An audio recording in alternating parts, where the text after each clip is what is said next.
Long before the rivers changed their courses, there stood two powerful kingdoms side by side. To the east was Igbala, wealthy in iron, warriors and pride. To the west was Orua, smaller in size but ancient in spirit, guarded by oaths older than memory. Between them lay a sacred forest known as Ihunaya. No tree there was cut, no animal hunted there, no blood spilled. The forest belonged not to men, but to the ancestors of Orua.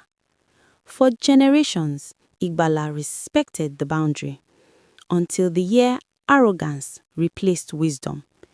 A young prince of Igbala, Prince Kayan, ambitious and hungry for glory, sought iron wood from Ihunaya to forge weapons stronger than any before.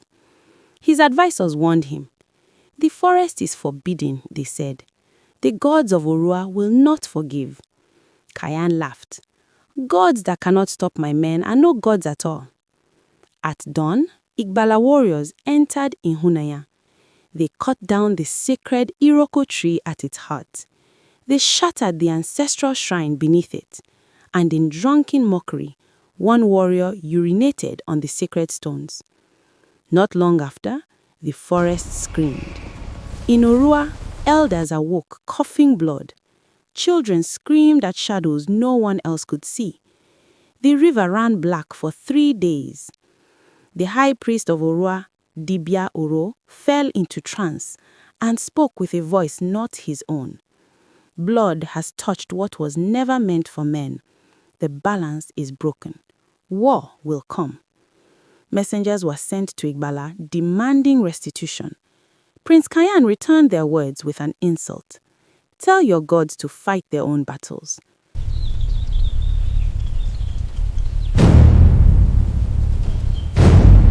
The drums of Orua answered. The first clash shook the plains. Igbala had numbers. Orua had fury. Spears met shields. Arrows darkened the sky. But something was wrong. Igbala warriors slipped on solid ground. Blades shattered mid-strike. Horses refused to charge. Still, Igbala pushed forward, burning border villages. For 7 days, war raged.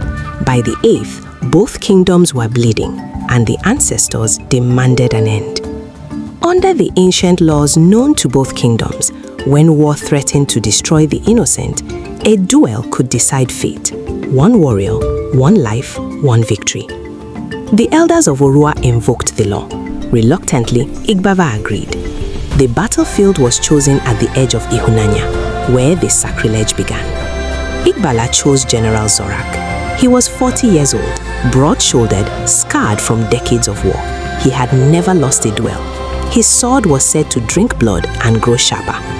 The people of Igbala roared his name. They believed the duel already won.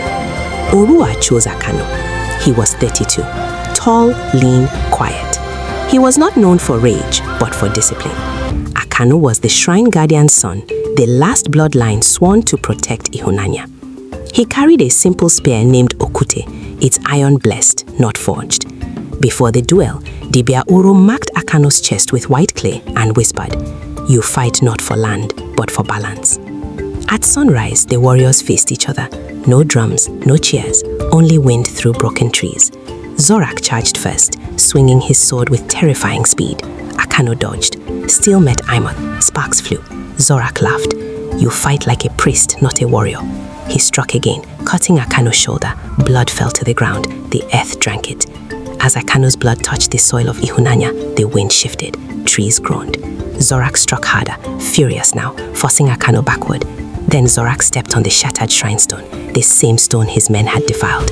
The ground cracked. Zorak faltered, just for a heartbeat. Akano did not hesitate. He drove Okute forward. The spear pierced Zorak's thigh. The general roared and swung wildly, slicing Akano's ribs. Both men staggered. Both men bled. But only one stood on sacred ground with permission. Zorak raised his sword for the killing blow. The sword shattered. Not bent, not dulled. Shattered. Zorak stared in disbelief. Akano whispered, "You cannot stand on stolen ground and expect victory." With one final thrust, Akano drove Okute through Zorak's chest. The general fell. The wind stopped. For a long moment, no one moved. Then Dibia Uro stepped forward and spoke. The duelists decided. Igbala's warriors dropped their weapons. Prince Kayan fell to his knees, shaking. Urua did not ban Igbala, they claimed it. Igbala paid restitution, iron, cattle, land. The shrine was rebuilt, the forest restored. Prince Kayan was exiled, forced to live guarding the very forest he once mocked. Akano never became king. He returned to Ihunanya as its guardian. They say when warriors pass the forest at night, they hear his spear strike the ground once, a warning. And elders still tell this story to young kings. Never confuse power with permission. The gods do not rush, but they never forget.